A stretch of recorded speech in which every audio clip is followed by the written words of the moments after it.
Patreon and donate if you can. That's Native Roots Radio Network on Patreon. Pinigigi, and thank you for your support. Thinking about college? Consider Minnesota Private Colleges. These 18 nonprofit institutions keep the focus on students with small classes and professors who will get to know you. You'll find students from all backgrounds, and no two colleges are alike. And when it comes to cost, they're more affordable than you think.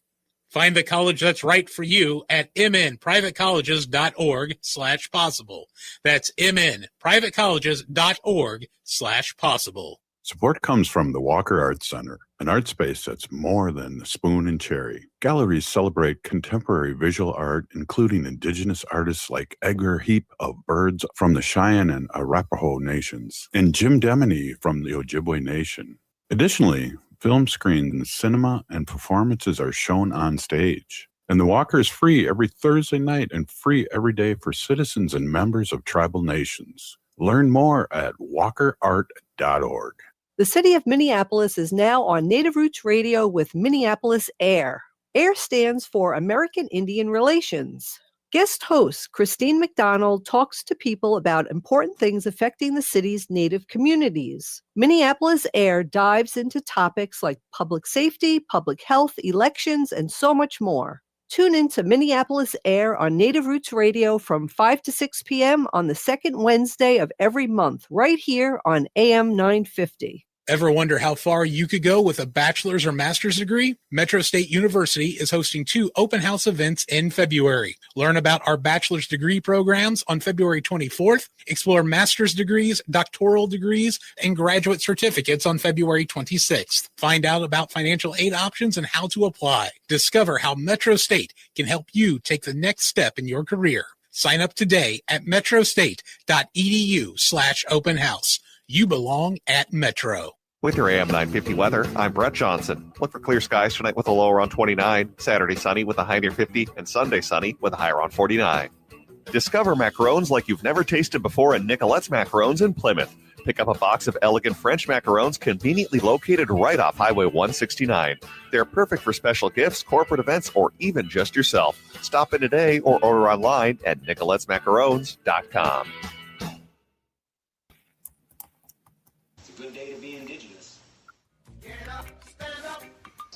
They are going to become more brutal. Because all the hippies were trying to be Indians anyway.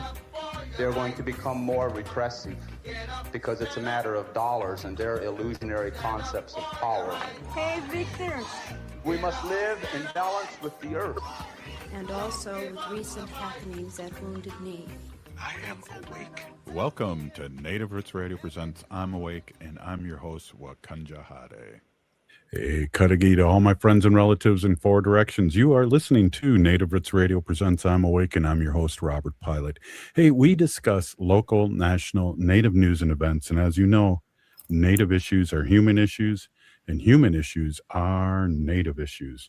Hey, it's Friday, and we get to see our friend, State Senator Mary Kunesh, and I'm going to be seeing you in person tomorrow. Welcome, as always, to Native Roots Radio. Hamatakiape, everyone. Yeah, tomorrow is Valentine's Day, but it is also the annual recognition of MMIR, Missing and Murdered Indigenous Relatives. Usually I first learned it as MMIW, Missing and Murdered Indigenous Women, and really excited to get together with community once again to remind folks of this, historic trauma of the high levels of our women that go missing and murdered, are victims of violence, lack of follow through on investigation. Historically, the disappearance of our Indigenous family members, relatives, was very low priority for most public safety departments. And there's not a family. I would imagine there is not a family that has not somewhere in their ancestral line have a relative that went missing and never to be found, never heard from again, no understanding of where they spent their last moments of life or what they went through after they did go missing. And then so many of our relatives that were murdered and sort of poo-pooed and, labeled as a suicide or, things that just weren't true, a drug overdose, things like that. And so I'm really proud to, as a state legislator, these past 10 years now, I'll start my 10th year in the legislature. Unbelievable. Really working on this issue and bringing community together to not only support each other, bring sympathy and support to each other, but also our state government and local governments to start addressing and working with us to end this violence, this cycle of violence, but also let's go back and look at some of our cold cases. And, after passing the first big project, the task force that studied MMIR in Minnesota, one of the very first things that we had for a recommendation was to create that missing and murdered Indigenous relatives office. And we did that. I mean, all of these things happened really fast, unbelievably fast at the legislature. I think it was so new, and I hate to use the word novel to describe it, but people were just like, really? This is a thing? How long has it been going on? Why? Where? And we honestly didn't have data to substantiate everything, but we knew that this was really happening. And so luckily we created that first in the nation MMIR office. I had hoped by now some of the limitations that, or the ability, the jurisdiction that office doesn't have would be allowed for that office to do investigations and other things. But we're still working on that. And I'm just proud as can be to have that office. It's been led by just an incredible number of women, starting out with Juliet Hardy. And then, we have great leaders in there right now. And so hopefully we'll see all of them tomorrow at the MMIR March at the American Indian Center. Yeah, and that starts, doors open a space for smudging at 10:30 at the Minneapolis American Indian Center, and then opening prayer at 11:10 speakers, and then the MIR March begins at 12:20, and then back there, meal, open mic, and honor song for the families at the center. And again, I'm looking forward to this. And like you said, Guadalupe now is a and she's been in community. I know she used to work for Minnesota Indian Women's Sexual Assault Coalition for years, so it's in good hands and experienced hands. And it'll be a somber time, but I think what's really good is that we'll be in community again. Yeah. And it seems like we often gather around somber issues. Last weekend there was the remembrance for the two people that were murdered by ICE, Renee Good and Michael Petty. Excuse me. And that was really good too. I mean, it was freezing cold. If you go outside today, you don't even need a coat, right? Last weekend, it was pretty darn chilly. And the amount of people that came out for that memorial was just fantabulous.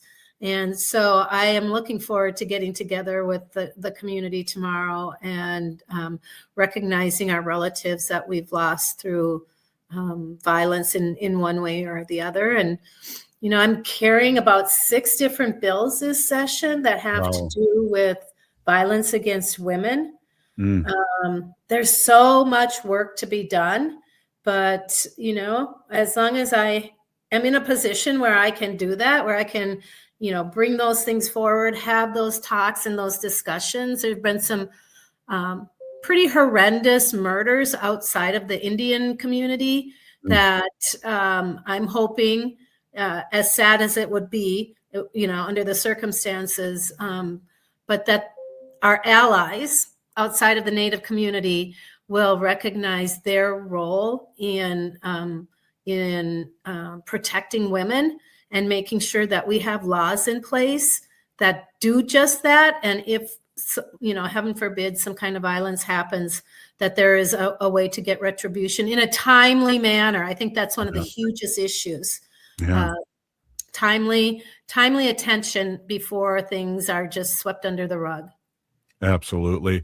Well, and again, before we end this segment, I just want to remind everyone tomorrow, again, the MMIR March, and the agenda is, and it's on Valentine's Day, 10:30, open doors, space for smudging, 11, opening prayer song, 11:10 speakers, and 12:10 MMIR March, and then back to the Indian Center and the meal, open mic and honor song for the families at the center. So that,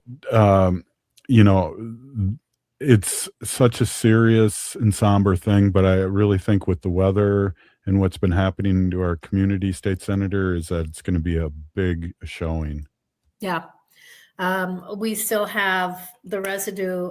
Ice is not gone. Whatever, right. Those people that are outside of Minnesota, if you heard that they're pulling back the troops, they're not gone. They're still doing all their shenanigans, especially in my district. And so we need each other for a lot of different reasons at this time. Absolutely. Hey, we're here with State Senator Mary Kunesh. We're going to take a quick short break here, and you are listening to Native Roots Radio. Ever wonder how far you could go with a bachelor's or master's degree? Metro State University is hosting 2 open house events in February. Learn about our bachelor's degree programs on February 24th. Explore master's degrees, doctoral degrees, and graduate certificates on February 26th. Find out about financial aid options and how to apply. Discover how Metro State can help you take the next step in your career. Sign up today at metrostate.edu/open house. You belong at Metro. Oh, this is Robert Pilot. For Native relatives, healing is more than just sobriety. It's reclaiming Indigenous masculinity as a sacred, balanced force. Join Hunter Thundercloud for Native Roots Radio presents Controlled Fire. We explore how personal recovery uplifts our communities. It's time men step back into roles as mentors and spiritual leaders. Recovery is collective, and it starts with us. Tune in the first and third Wednesday of every month at 6 p.m. for Native Roots Radio presents Controlled Fire. Let's tend the fire together. The city of Minneapolis is now on Native Roots Radio with Minneapolis AIR. AIR stands for American Indian Relations. Guest host Christine McDonald talks to people about important things affecting the city's Native communities. Minneapolis AIR dives into topics like public safety, public health, elections, and so much more. Tune in to Minneapolis AIR on Native Roots Radio from 5 to 6 p.m. on the second Wednesday of every month, right here on AM 950. Support comes from the Walker Arts Center. Did you know that the Walker has a cinema that shows film almost every week? From artist talks, genre-defined performances, and world premieres to archival shorts and experimental soundscapes, the Walker Cinema explores all modes of global and local filmmaking. Get your first tickets for free. Visit walkerart.org/cinema to learn more. That's walkerart.org/cinema. See you at the movies.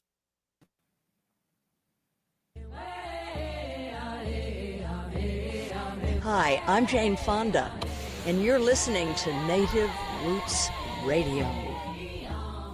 And we're back to Native Roots Radio presents I'm Awake, and this is Robert Pilot. Hey, welcome back, everyone. We are here with State Senator Mary Kunesh, and we were ending that last segment a little bit talking about how much we believe, or what's going on here with this so-called ICE back down. What is your sense? And I mean, it is a little too early to tell, but I look at my ICE out map, and they're still running around here.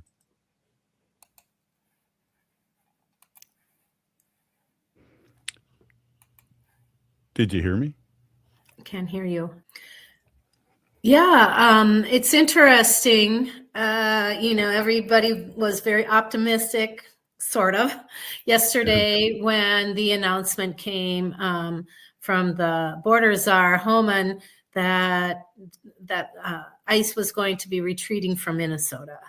And I think initially we were all like, yes. And then I think most of us are like, yeah, but we'll believe it when we see it, sort of thing.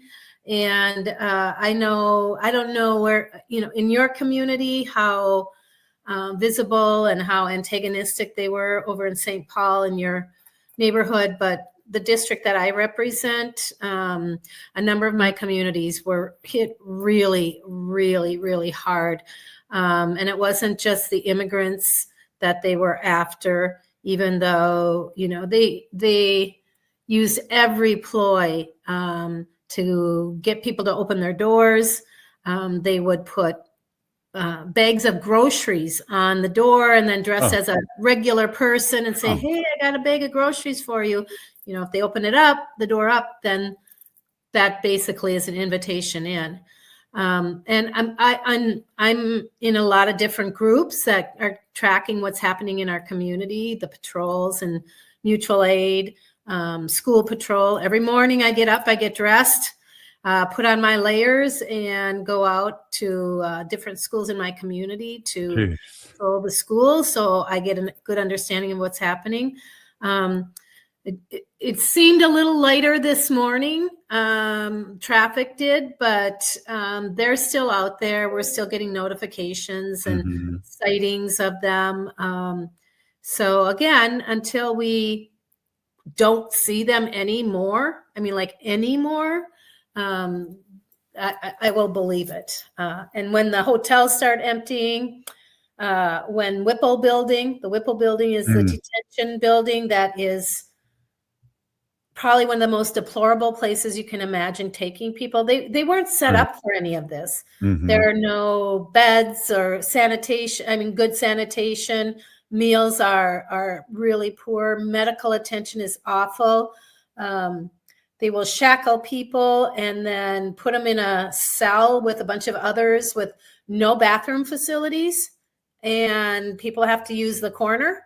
It's awful. It is absolutely awful. And when this is all over, said and done, and we don't have this administration in place, I think we're going to need something like a Nuremberg trial and hold these people accountable. I like to hear that. It's interesting. There's two prongs for me as you were talking, and I was thinking there's a Jewish delicatessen, really famous one down the street from where I live, and they were letting ICE eat there. And that was one of the few restaurants that I heard, at least locally, that did that. And they have a big population of workers there, servers, cooks that work there that are Mexican. Yeah. Well, they didn't arrest them there where they kind of felt good about, but they did when they were leaving. They did when they were coming. They did when they were on the bus. So it kind of surprises me that kind of happened in a Jewish delicatessen. The other side of that, though, is what a job our citizens in the Twin Cities and the state have done to get rid of him and make this not back down. It's been amazing. The networks that are working together with literally boots on the ground people, our community members who have organized food and drivers and rides, walking kids, even kids that aren't kids of color who are afraid to come to school, walking them home. I was at one of the schools the other morning, and there was an older couple there that I had never met before, and we started chatting. Turns out they are from up north. They live up north. They have a family down here. And they came down because they just couldn't sit up there and do nothing. Yeah. So they came down and found a way to support these communities. It's amazing. And, the chair of education finance. I was a teacher. You were a teacher. The decimation of our school system once again. Just when we were making really good headwinds into addressing mental health issues and truancy and attendance, it's like I said, all of that is in the shitter. We have to start all over, and we're probably starting from even a lower deficit than after COVID. I don't know how. I don't know how long it will take our schools to be able to get back to what we consider normal.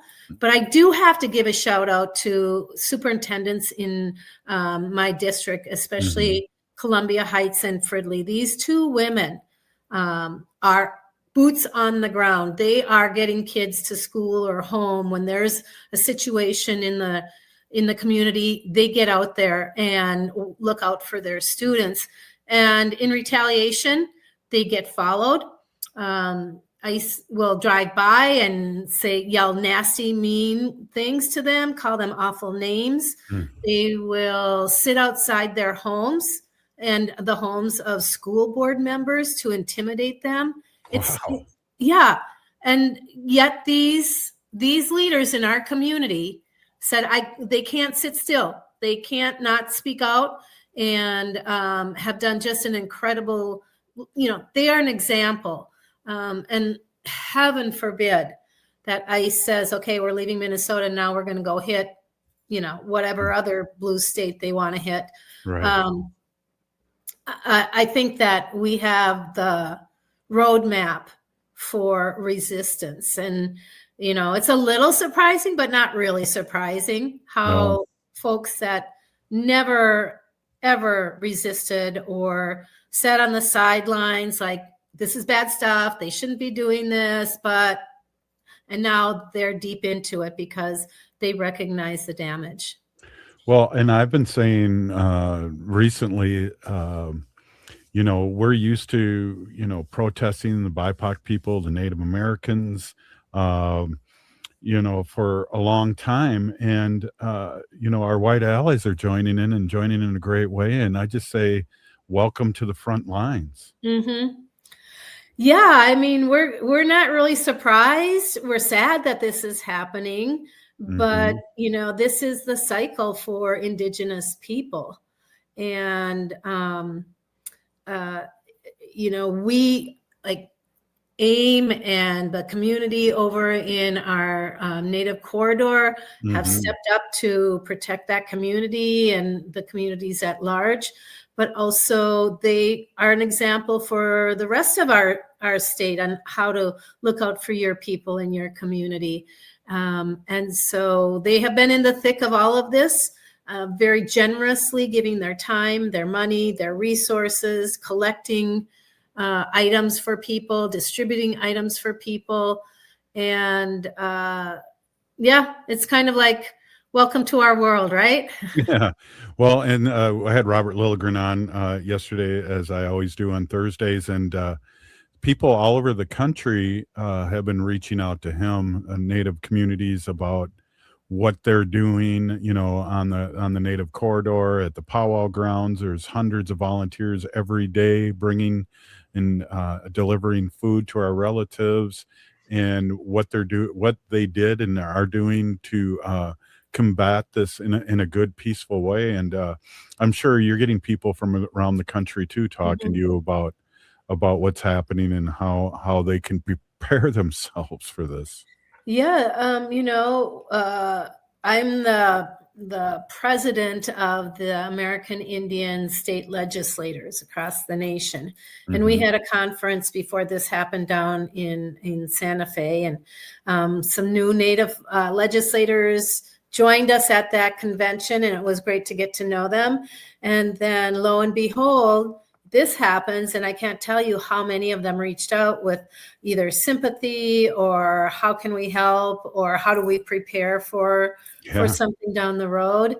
There was a great hearing at our state Senate about the impact of ICE on our state, and a number of those Indigenous legislators came to the hearing, came to Minnesota. Wow. Left their state, left their homes, and came to listen and learn and build the resistance so that, heaven forbid, anything should happen in their state. They have a good idea of what needs to be done. Well, that's great. You've been a resource for our Native community all over Turtle Island, especially with the MMIR stuff and your experience with school legislation. Wow, that didn't sound right, but I think it is right. Hey, this has been a really important show. Can you hold on for one more segment and a lot to talk about? Yeah. I'll stick around. Right on. Hey, this is Native Roots Radio, and we'll be right back after this short break.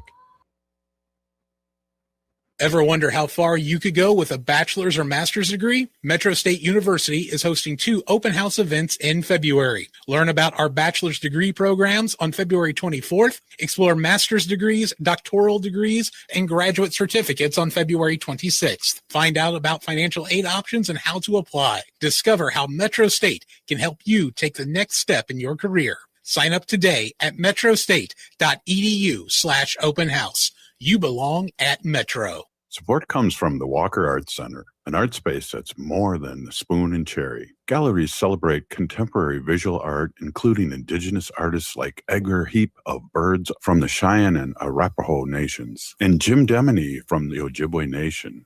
Additionally, film screens, cinema, and performances are shown on stage. And the Walker is free every Thursday night and free every day for citizens and members of tribal nations. Learn more at walkerart.org.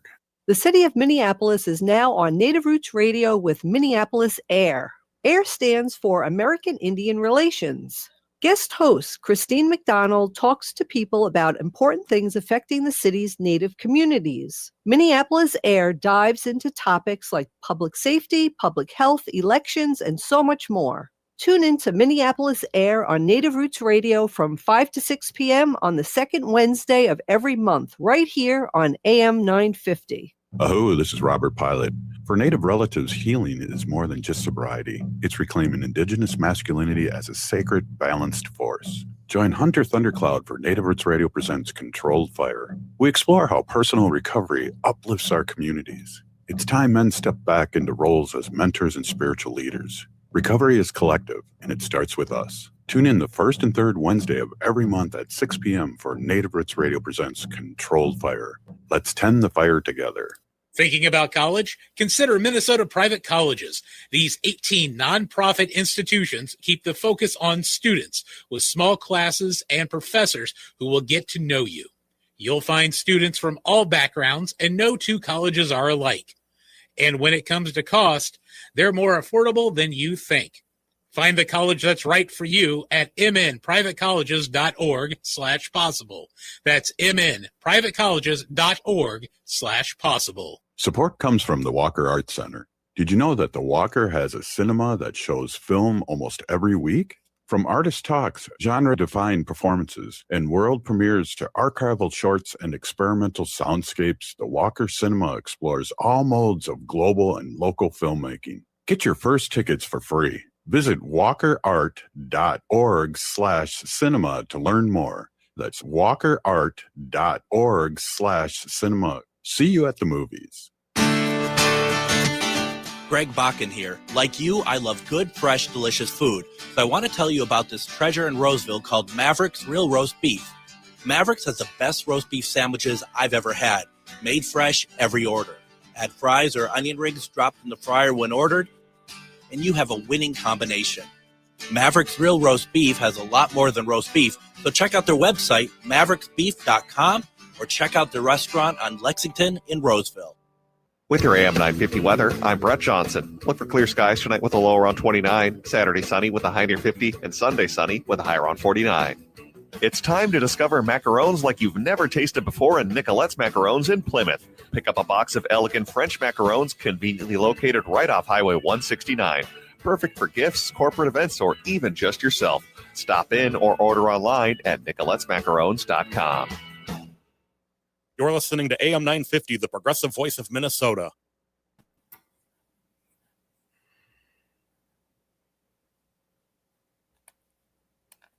Hey, Victor, you're listening to Native Roots Radio.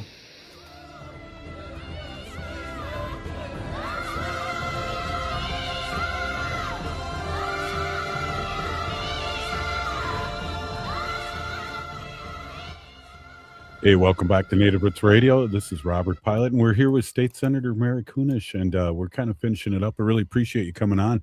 We didn't really get a chance to see what you did this last week, and what next week is bringing for you, because I know you're busy. And it's just before session, and your part-time job's really a full-time job, so it's always interesting to hear what you're doing. So, what have you been doing?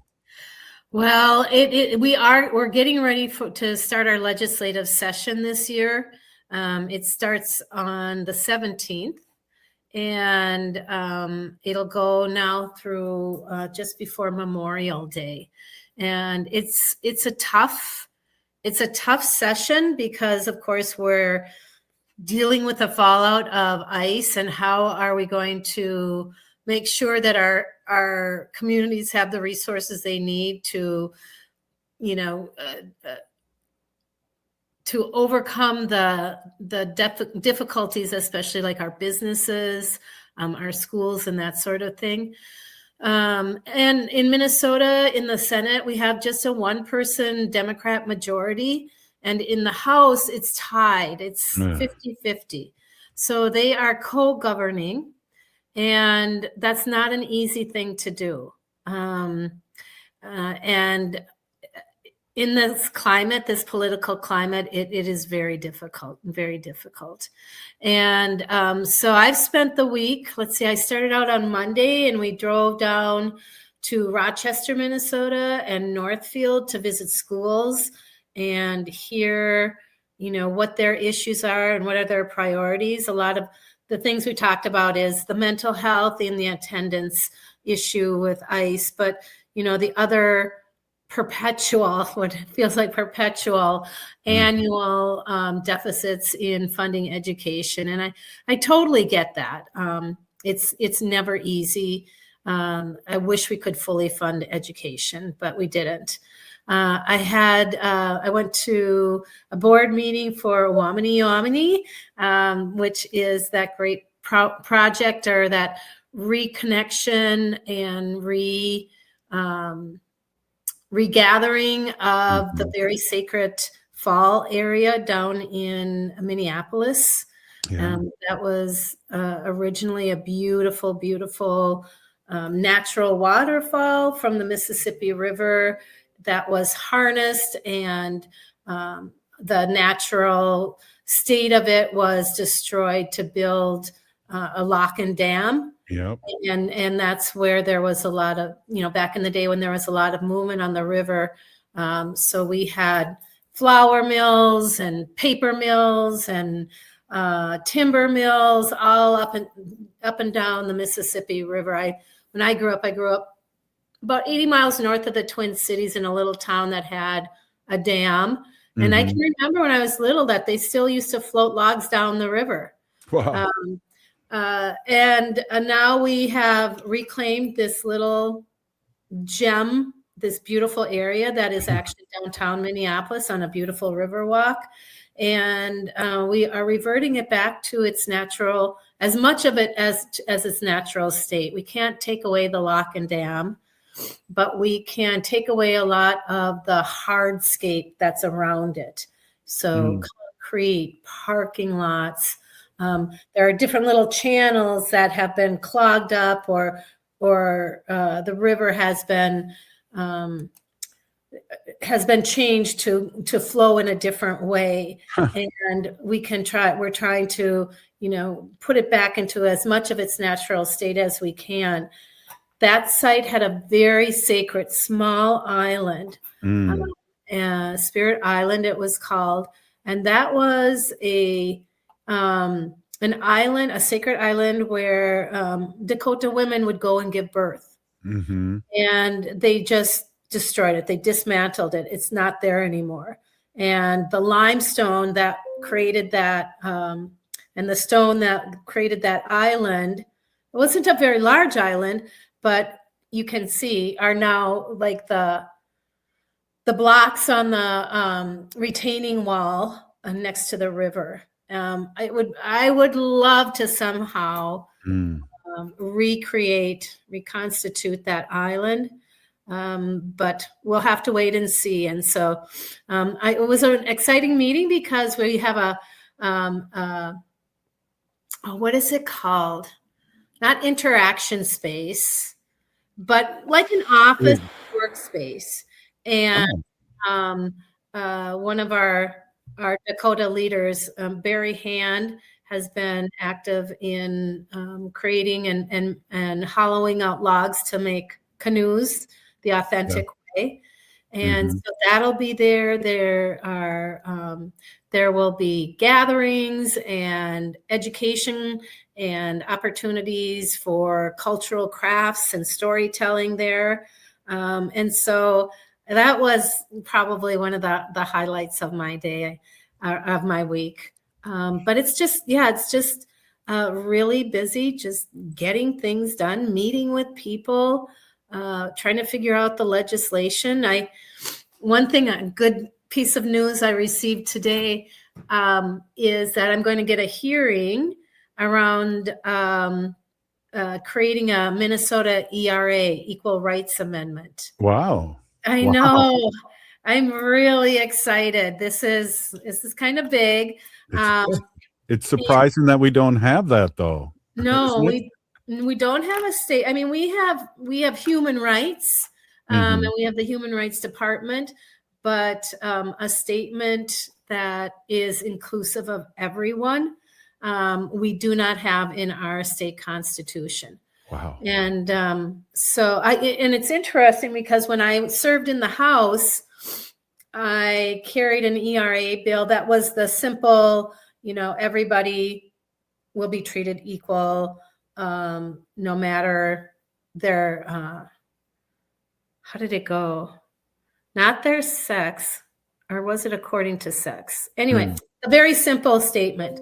And I passed that off the Minnesota House floor, but they didn't get it passed in the Senate.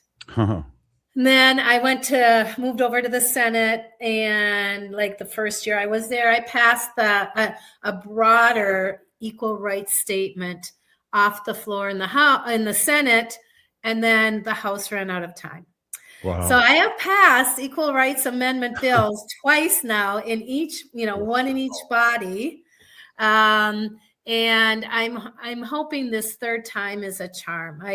I'm not holding my breath that we will have Republican support on this. I did when I passed them in the Senate the last time, but I don't know if anybody's willing to stand up and be courageous this time around. So we'll see. Yeah. So I serve on I'm the chair of education finance. I serve on education policy, on ag, broadband, and veterans is one committee, and then another one on environment and legacy. So it'll be a quick session, and really looking forward to it. Yeah, and one of the things too, there's two things I wanted to mention. One of them is that there is going to be security at the Capitol, which thank goodness. And I can't imagine, I've been to the National Capitol, and when you're in session and go in there, and how open you guys are, and how hard it was to be able to be in the audience in Washington, D.C.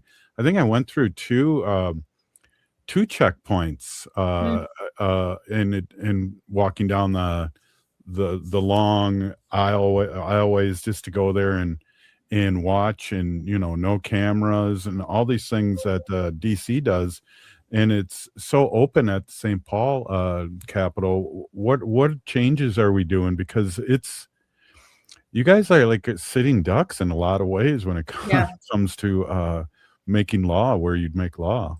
Yeah, we the St. Paul State, our St. Paul State Capitol has been just pretty much open to anyone and everyone, and we welcome visitors. We welcome the people of Minnesota to join us there. But, in the past couple of years, the rhetoric has become much more violent. I've had numerous threats against me and horrible things said about me, where I was very nervous to go into committee rooms where somebody could stand up. And because we are a conceal and carry state, stand up and blast their gun at us. We have legislators on the other side of the aisle that carry their guns in. And, one in particular that is very open and loves to show that he's got his gun stuck down the back of his pants. One of these days it's going to blow his butt off. I don't know. Yeah. But, this spring we had a most incredible tragedy when an assassin got into the home of the House leader, Melissa Hortman, and her husband, Mark, and shot them both to death and their dog, and then went to the next closest legislator's house and shot him and his wife. Both of them survived. And, these are days where you just can't even imagine these acts of violence happening. And, you think you're being safe, you think you're being careful. And so from that point on, we have been very clear about making sure that our Capitol is safe. And we have those metal detectors now people will have to go through when they come to the Capitol. Members, legislative members, senators and state representatives can still carry their guns, but nobody else. Well, that's keep the rhetoric down. And, there's so many bizarre things that are being said right now. And it's to be protected. And I just can't applaud that more. And, I was kind of always surprised that you could go in and out of there so easy. So good on that. And we want to keep you safe. And I know you always have an open door policy. So yes. You just might have to go in there maybe 20 minutes earlier than you normally would. Yep. And I'm still happy to have folks visit me. Don't think that hasn't changed. Well, State Senator, thank you so much. Really, really appreciate you, and appreciate you stepping on one more conversation with us. Thank you so much. Have a great weekend. We'll see you tomorrow. You bet. Wopalatanka. Hey, we'll be right back. This is Native Roots Radio.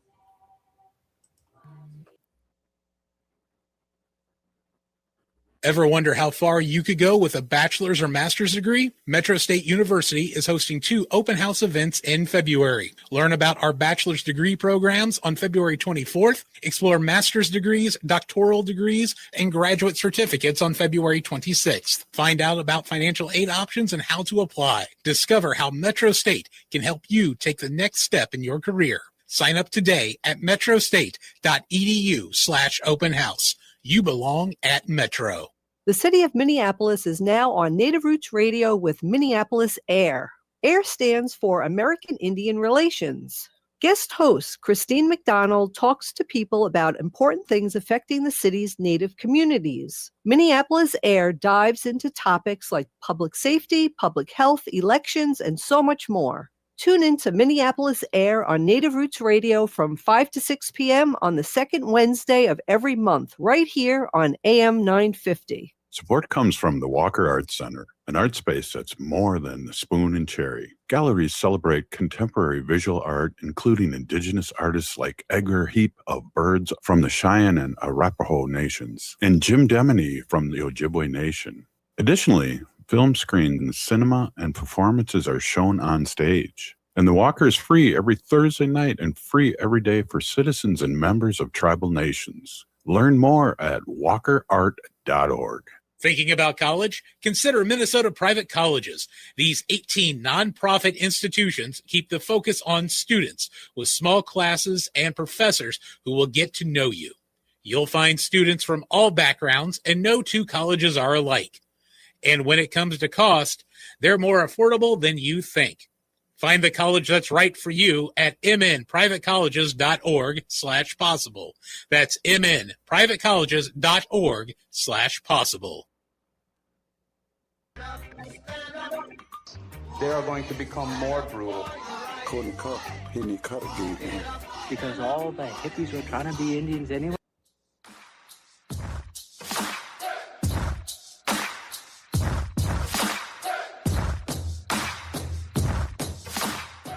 Hi, I'm Tiergan. And I'm Hadley. We're two of the very first listeners, and we're still listening to Native Roots Radio. In this portion of the show, we like to bring awareness to our wolf and bear populations throughout Turtle Island. Say no to the hunts. No. Hey, whoa. Hey, I want to introduce my awesome, beautiful wife, Wendy. Wendy has been an animal advocate for many years and is co-founder of Native Roots Radio. And we're in our 10th season now here on Native Roots Radio. Woohoo! Hey everybody, my name is Hanajihi Hani. That means cares for them, and I was given that name by my Dega Curtis. Curtis goes by Mashke Hanajinga, which means walks on white clouds. I'm a policy volunteer for Humane World for Animals, and I work on animal issues at the local and state level. It's always my pleasure to do that. And today I have a little story I just want to share, and I got it from from our friend and listener Alice. Oh, yeah. So a lot of times people who listen to the show, they'll send me like little clips of animal stuff and I'll share it with you guys too. Yeah. So Alice sent this to me. This is from BBC News and it's dated December 11th, 2025. And here it goes. Scientists have captured rare footage of killer whales and Pacific white-sided dolphins hunting together near the coast of British Columbia, Canada. Despite their common name, killer whale, orca, are actually the largest species of dolphin. I didn't know that. I had no idea they were the largest species of dolphin. So did I. Anyway, the findings published in the journal Nature Scientific Reports is first recorded evidence of the two working together, according to researchers. They studied the mammals using drones and camera tags to understand feeding behavior. Not only were the killer whales orienting themselves towards the dolphins at the surface, but when the dolphins started to dive, our tagged killer whales would start to dive. Lead researcher Dr. Sarah Fortune from Dalhousie University in Canada said. So this is really, it's surprising when we have stories like this because there's still so much we don't understand about these animals, and we find stuff all the time about different species working together and being friends and helping each other out. So it's really something pretty astonishing. I have a sad story, so I want to share this. Over the past 8 weeks in Minnesota, the team at Gentle Bird Moments admitted 5 adult bald eagles. Oh, yeah, all of them at least 5 years old because they had the white head. When they get that bald eagle, that means that they're over 5 years old because before that they're kind of like a brown grayish color. Yeah. All at least 5 years old. Yep. They suffered from lead poisoning. Now, we talked about this so many times, and we're going to keep talking about this because it's really a sad story. But despite intensive care, none of the 5 survived. Oh. Yeah, these were fully mature birds who had already overcome the most vulnerable years of their life. Losing them during nesting season is especially heartbreaking, knowing their mates will wait for them with no return. All 5 eagles had dangerously high levels of lead in their blood. Some passed overnight, others required humane euthanasia to prevent further suffering. The number of cases in such a short time is deeply concerning and tragically preventable. Yeah. Our conservation partners will ensure these eagles are honored through placement in the Eagle Repository. We share this not to place blame, but to raise awareness. Non-lead ammunition, sinkers, and fishing tackle save wildlife. These alternatives are widely available and effective. So if you know a hunter, a fisherman out there, please talk to them about this. Where did you say this was? The eagle. This is here in Minnesota. Oh, Minnesota. Okay. Yeah. Jeez. Yeah. We have a lot of beautiful bald eagles here. We have a nest that's been there for years and years down Mississippi River Boulevard in St. Paul. Yeah. With this eagle, I'm sure it's the same one who's lived there for years. There's like 3 or 4 in the nest. Exactly. So we know these conversations can be difficult, but the impact of lead on bald eagles and other wildlife is well documented. Responsible practices, including non-lead alternatives and proper disposal of gut piles, truly make a difference. Today is a heavy day for our team, but it strengthens our commitment to protecting Minnesota's wildlife. Together, we can help ensure a future where eagles thrive, free from the threat of lead poisoning. Minnesota Wildlife, protect eagles, hashtag non-lead. Gentle Bird Moments on Facebook posted that post. Yeah, I mean, we've been talking about this for years and years. That this lead is killing all these animals. And it goes, like a hunter will shoot the deer. If the deer is not initially killed and drops down right there, the deer might go somewhere else and die, right? And then other animals will eat the deer and then get ingested with the lead because, I don't know what happens, but the bullet breaks apart and the lead goes all over the place. But sometimes the hunters will gut the deer at the kill site and just leave the pile, right? And that pile has lead in it. So then the eagles and other animals will eat it, and then the fishing lures and things like that. It poisons the water and stuff like that. But, the NRA is a big corporation, millions and billions of dollars. And, if we, ended lead gunshot, they would be like, oh, what are you going to do? You're going to take our guns and now you're going to, it's a whole big thing. So anyway. Well, and then the DNR doesn't help either. No, I know that. Yeah. So anyway, we need to take care of our animals out there, our bald eagles and all the other animals, fox and all kinds of animals out there that they are our relatives. They are our relatives. They are. Absolutely. I'm trying to look for another decent story, maybe something a little bit light maybe, right? With the last minute of the show. Yeah, well, we can always revert and talk about our friend Wanda.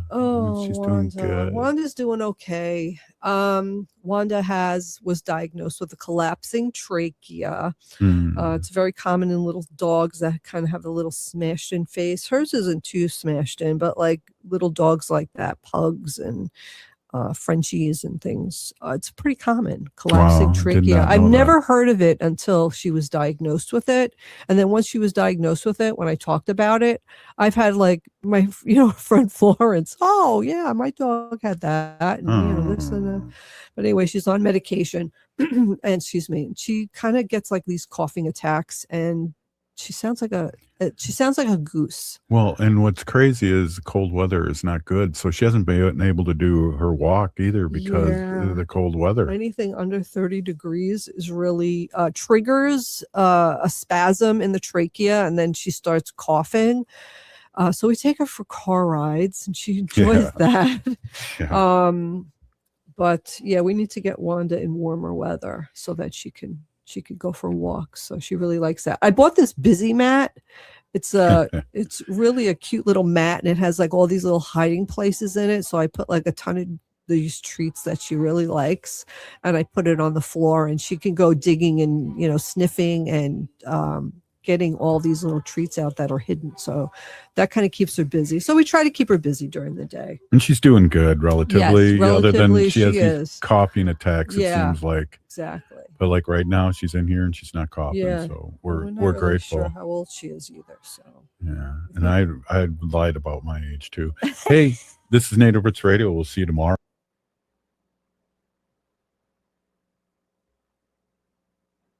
Oh, this is Robert Pilot.